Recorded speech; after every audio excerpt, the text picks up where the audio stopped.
Success रो definition तुम life रे कौन हो पिला माने सक्सेस रो डेफिनेशन ମାନେ ନୁହେଁ ଯେ ଏଇଟାକୁ ଗୋଟେ ଟ୍ରଫି ତମେ ଦିନ ସାରା ଚେଷ୍ଟା କଲ ରାତିରେ ସକାଳୁ ଉଠିକି କିଛି ଗୋଟେ ଏକ୍ସଟ୍ରାଅର୍ଡିନାରୀ ପାଇଗଲ।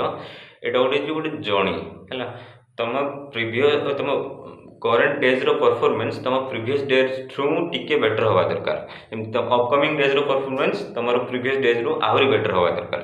ଇଏ ପ୍ରୋଗ୍ରେସ୍ ଗୋଟେ।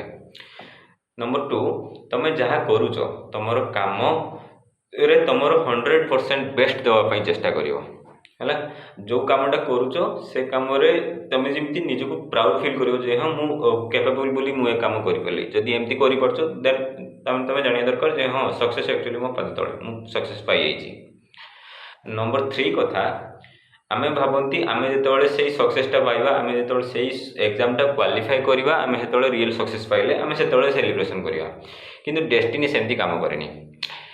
ଡେଷ୍ଟିନି ମାନେ କହିବାର ମାନେ ଯିଏ ଛୋଟ ସକ୍ସେସ୍କୁ ସେଲିବ୍ରେଟ୍ କରିପାରେ ତା ପାଇଁ ବଡ଼ ସକ୍ସେସ୍ ଆସେ, ପୁଣି ସେ ସକ୍ସେସ୍କୁ ଯିଏ ସେଲିବ୍ରେଟ୍ କରିପାରିଲା ତା ପାଇଁ ବଡ଼ ସକ୍ସେସ୍ ଆସିବ। ଏଇଟା ଗୋଟେ ଲ ଅଫ୍ କର୍ମ। ଯେଉଁଟାକୁ ତୁମେ ସେଲିବ୍ରେଟ୍ କରିବ ସେଇଟା ଆସିବ ଆଗକୁ, ଯେଉଁଟାକୁ ତୁମେ ରିଜେକ୍ଟ କରିବ ସେଇଟା ପଳେଇବ। ତୁମେ ସକ୍ସେସ୍କୁ ସେଲିବ୍ରେଟ୍ କରିବ, ବଡ଼ ସକ୍ସେସ୍ ଆସିବ।